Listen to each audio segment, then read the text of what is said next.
Okay, let me ask Swapnil Kothari.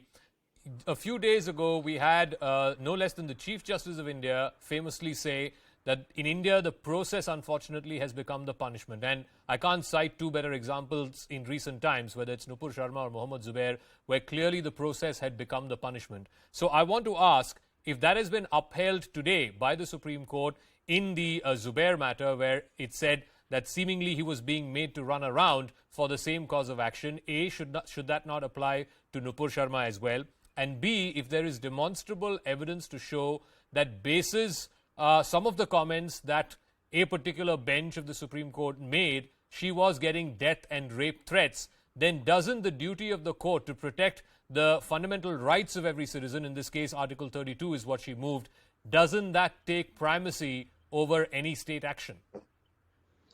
Zaka, to answer question number A, it's very apparent that there is a stark distinction between the two cases, that of Mohammed Zubair and Nupur Sharma. The first is that here you were dealing with the bail application, and there you were dealing with a preemptive arrest, and you were trying to look at clubbing of the FIRs. So, in simpler words, Nupur Sharma had not been arrested. Secondly, although the Supreme Court has won, the judges are different. Every judge has a different perspective on certain aspects, and you have to live with that. It's unfortunate for lawyers, it's unfortunate for citizens, it's unfortunate for a lot of people who litigate before the highest court of the land, and that's the way it is. Some judges are strict, some judges are different, some judges have a different perspective on outlook, some judges are very, very fight shy of Article 32 and giving reliefs under that. Now, the thing is that Justice Chandrachud is known to be a custodian of fundamental rights. He did so very, very unequivocally and very, very vocally, should I say, in Arnab Goswami's case, and came down heavily on the Maharashtra state at that time, saying that weaponization of the criminal justice system is absolutely taboo in a democracy. And especially in a country, a democracy of 125 crores, where state governments, as you said, that sometimes the police authorities act as an extension of the state. So the totalitarian regimes, that is what the Supreme Court is trying to ward off, because those always tiptoe behind a democracy which is so vivacious and so throbbing. And dissent is nothing but an oxygen of the democracy. And to what extent should dissents be made? Whether they qualify as a hate speech or whether they qualify as a justifiable dissent, that is eventually for the courts to decide. But when you and I take a look at it, it is very, very apparent that Nupur Sharma has got the relief. Yes, I agree, a tad bit too late. She should have got it on the 1st of July itself. Scathing comments, maybe they have a reason. I may not agree with the way the scathing comments came, but be that as it may, they have altered that and they have not expunged the remarks, and they've said that till August 10th, you can go ahead and exercise an alternative remedy and go before the Delhi High Court. Possibly that is what she will do, and she should do, rather than wait for August 10th. No, but so, Swapnil, to look at your principle. The principle, that's what I'm saying. I agree. No two human beings are the same. No two judges are the same. Maybe interpretation of the law is different. That's fine. That's acceptable. But the principle has to be the same.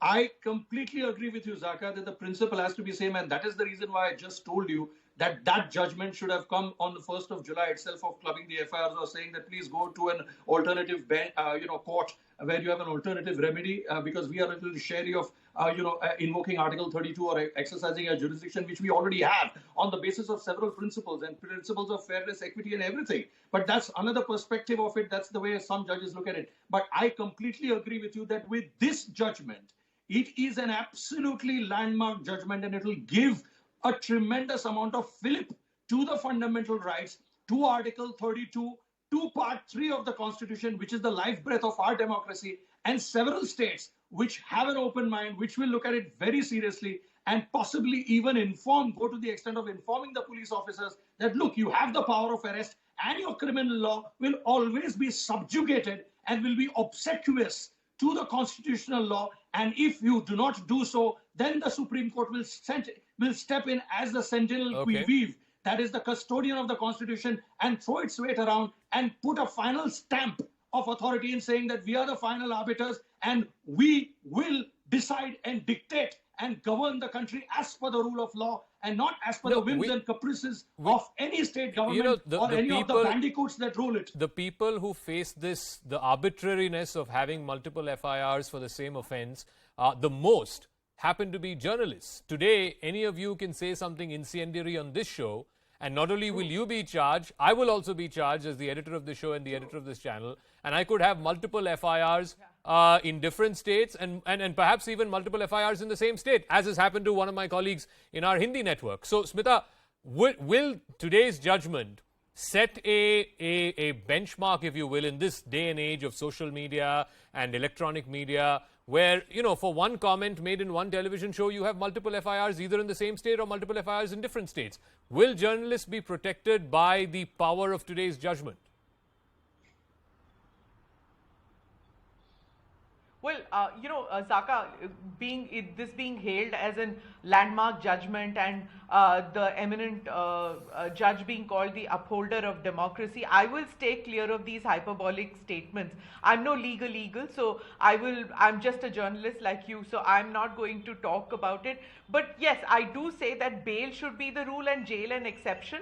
And for long, that has not been the case. And while many would like to believe that it's only since 2014 that that's not the case, the truth is for decades it's been that. In my limited knowledge, that is what I have seen, happening in the courts. As far as you're talking about the FIRs and the clubbing and all. I mean, I'm sure legal eagles will now bring up the Arnab Goswami case, the Rajiv Ranjan, Amish Devgan, as you pointed out. All these cases will come about, and they're saying that club all of them together, and that should happen.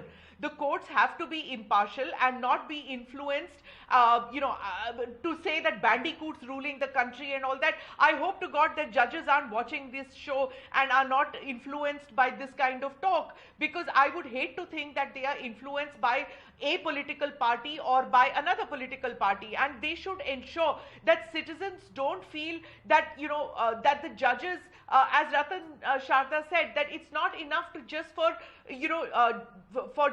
the judiciary to be acting, it should be seen to be acting impartially. So I think observations that the judges make, those are also important. So far we've seen and we've been told that it's the written judgment that should be seen and not just the observations. But I'm afraid that now, provocative and statements made in the court, they probably are made to shock and awe and to provoke the lawyers. But I'm sure, like me, millions were really shocked to hear words like loose-tongued and things like that used, arrogant, against Nupur. It can be said in WhatsApp groups or in living rooms, but when it is said in the apex court, it really makes one wonder whether it is whether the judiciary is being swayed or not by what it is seeing around, whether in the media or whether by political mechanisms which are in place these days. No, and more importantly, the impact that those words could potentially have on lower court judges who ultimately will decide on these cases. I mean, no one wants to be seen as rubbing a Supreme Court judge, even if it's oral observations, the wrong way. But I want to come back to Ratan Sharda and please respond